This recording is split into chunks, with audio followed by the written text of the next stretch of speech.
milon tuan hana meduka buno kata dua tanyo di lampitang tajib ikofi di tinan tambi nonton bola. Oh tak bola buno hati tenang Austria herakan lawan Alzizia cuman le tamalun kalon di tinan no abadua wanyan tamong ba urutan le puluh dua nyo ke sakalon wae rakan no dalam pitang tamong ba depan acara gampung kene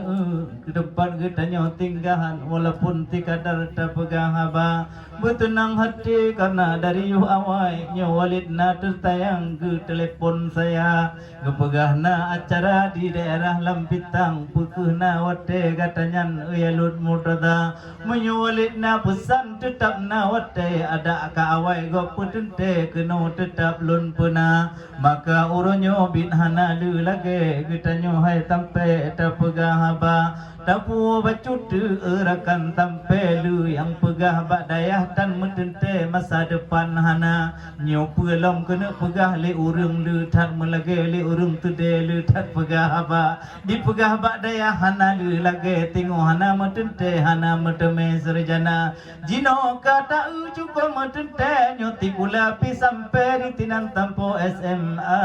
menanci tamat SMA hana payah jak metile di lain lage getanyo cedera jita dua di tinan mupetun lom tejo serjana wahai rakan ilmu Tuhan pina lam dada nyokon rencana kena jak persaingan dengan Al-Aziziyah hai rakan yang na di Tamalanga menyo Aziziyah kadang ditidih badaya hai rakan na tebagian iadah jihana tetapi menyoba masrah lengkap hanaban wahai rakan hana metuka nyok walidna sebagai tumbang urung pimpinan bak masraf tercinta maka uronyo inomon agam pengalaman di tinan luar biasa oh hanjir dicid dijak kuliah kadang di tinan hana galak alage gop ji keserjana kadang ji ke main-main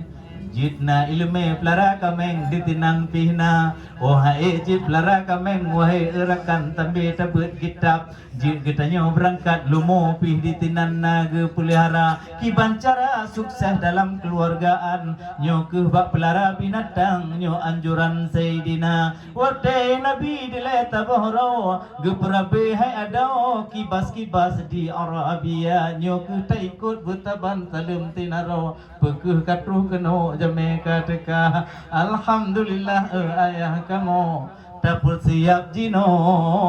pupu yang tersedia jadi kamu